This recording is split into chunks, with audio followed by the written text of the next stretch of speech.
Alamin naman natin ang sitwasyon sa Jose Reyes Memorial Medical Center sa Maynila, kung saan kadalasang dinadala ang mga napuputukan. May news to go si Mark Salazar live. Mark. Hawi code white ang Jose Reyes Memorial Medical Center. Yan pa naman ang pinakamababang code sa kanilang alarma sapagkat since December 21 ay 18 pa lamang ang nadadala ritong biktima ng mga fire-related injuries at 11 dyan ay Piccolo pa rin. Ito traditionally na ang pinakamalaking pinsalang binibigay sa ating mga kababayan. Ang pinakabatang nadali niyang Piccolo ay tatlong 5-year-old kids at ang pinakamatandang naisugod ritong pasyente ay isang 50-year-old man na biktima ng plapla. Yang nasabugan na yan ng plapla ay naputulan ng mga daliri at isa sa dalawa sa admitted ngayon dito sa Jose Reyes. Ang isa naman na isang 12-year-old na bata na may eye injury, dala pa rin ng Piccolo.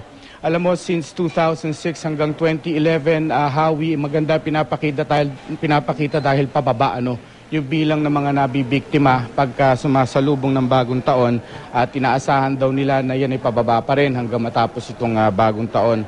Handang-handa ang ER nila sapagkat meron na talagang 24 hours na naka-duty dito, 2 nursing attendant at 6 na nurses na RN, registered nurses, isang supervisor. At kung natatandaan mo, nung nakaligpas na taon ay may programang DOH na nag-hire sila ng mga nurses na walang trabaho para tumulong sa pagsalubong. Natapos na yung kanilang kontrata. Ngayong araw pa man din, kung kailan naman kailangan sila. Pero marami sa kanila nag-volunteer daw na kahit wala ng sweldo ay magpapatuloy ng kanilang serbisyo. Dito sa ER sila ma-assign. Meron din mga trauma surgeon na naka-standby. At 16 lahat-lahat ang doktor mula sa iba't ibang departamento nakaantabay lamang sakali magdagsaan yung mga biktima ng paputok hanggang mamayang madaling araw. Hawi. Mark, kinukumpara ba nila sa Jose Reyes Memorial Medical Center ang casualties sa taon na to sa ibang taon? Bumababa ba? May epekto ba itong kanilang iwas sa paputok campaign? Oo, malaki ang tinitingnan nilang epekto yan, yung particular yung Gangnam Style ni Asika Eric Tayag sapagkat ganitong petsa daw ay mahigit na sa 18 usually ang naisusugod ditong biktima ng mga firecracker-related injuries. Pero syempre, hindi naman pwedeng masabi agad sapagkat talaga naman hanggang mamayang gabi pa yan magkakaalaman kung itong kabuang bilang ba ng biktima sa pagsalubong ay tataas o bababa. But traditionally, since 2006, ay pababa naman yung bilang na yan, Hawi. So yung Piccolo pa rin ang isang leading cause of injury, mga firecrackers?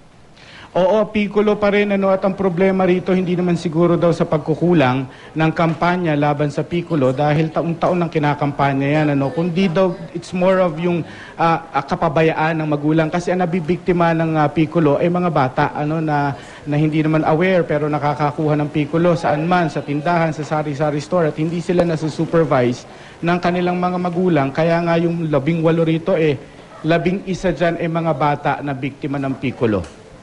At ang siguro, ibig rin sabihin niya, nakakabili ang mga bata sa mga tindahan ng mga Piccolo kahit bawal. Nako, totoo. Kahit sa kanto yan, binibili yan. Kahit sa sari-sari store, nabibili ng mga bata na hindi naman nababantayan ng magulang, Hawi.